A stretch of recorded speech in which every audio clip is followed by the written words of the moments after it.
A baby girl, born with no tears. They worried there was something wrong, but it was just her nature. She never complained. So she was named Serenity. It was when she was 8 years old that tragedy struck. Serenity told her parents she wished she were adopted. They were leaving her and her brother with a babysitter.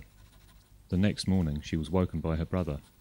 Crying, he told her parents had been killed in a car accident. Immediately she blamed herself. If she hadn't told them she wished she'd been adopted, they wouldn't have died. If what she says and how she says it changes the future, then she wouldn't speak. So she didn't speak again, and instead began to sketch. She sketched what she saw, what she felt, and how she wished her life would be. Now a woman, she doesn't blame the world, she loves it. Loves it so much she fears to speak, in case she harms it the way her words had harmed her parents. Hey sis, you really ought to thank your lucky stars you have me as your brother. The absolute last lollipop in the whole world. And it's all for you because you're my sister and I love you. And because you're just so darn gorgeous. Oh, hey. That's really cool. You're getting so much better at this. Keep up the good work, sis.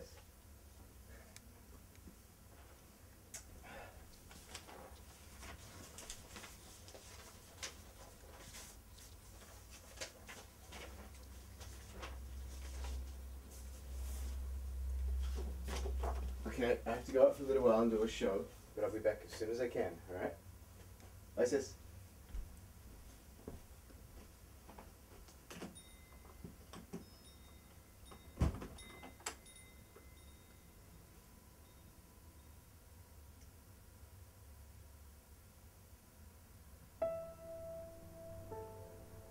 Romeo hates his name, hates his life, but most of all he hates his parents for leaving him all alone in this dark and gloomy world.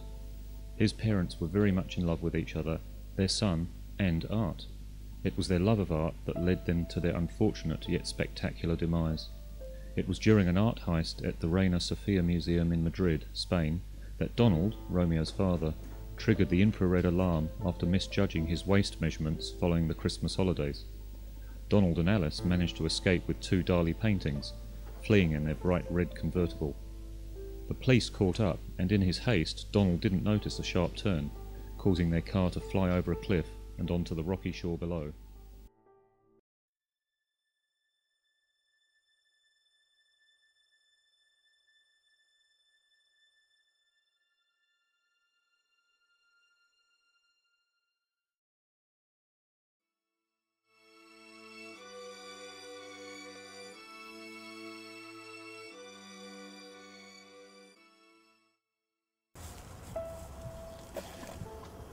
Romeo slowly believed his parents had intentionally deserted him, and that the world wanted to squash him with its big, ugly foot.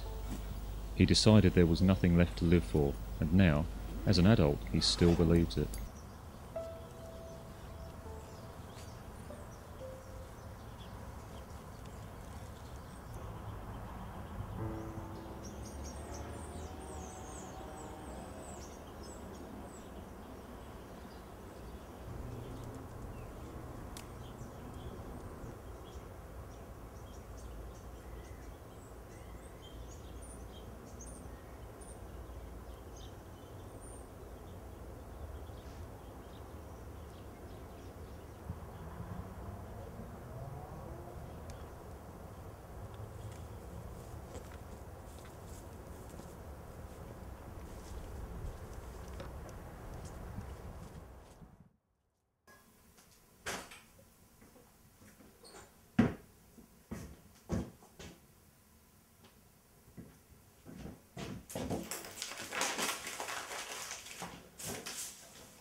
For the first time since his parents died, Romeo feels as though he has a purpose.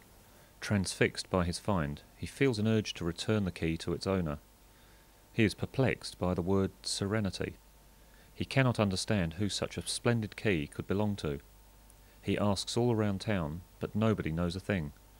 After weeks of searching, Romeo is becoming frustrated and begins to doubt he will ever find the owner of the key.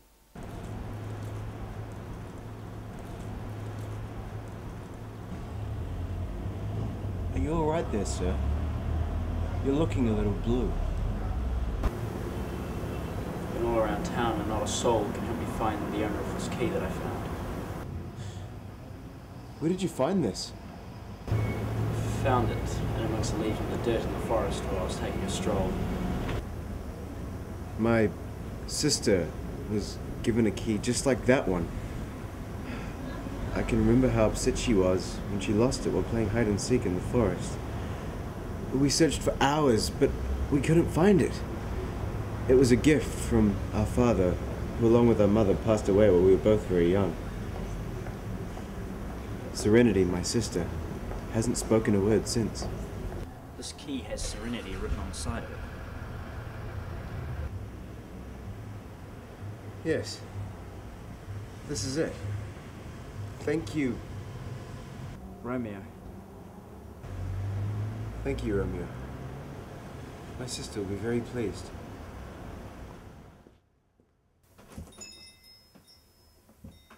Good evening, my most beautiful sister.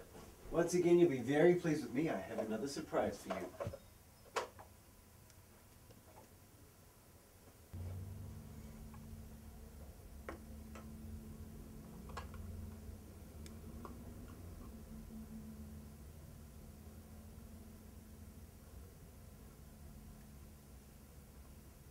I was on my way home from a show.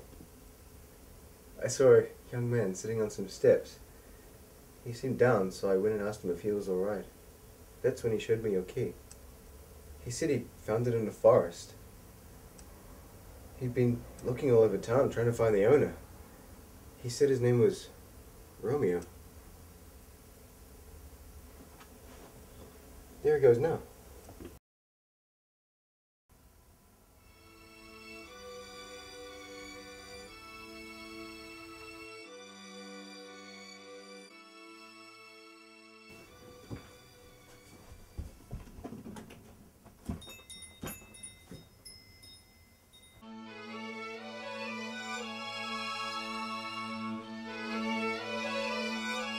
Thank you.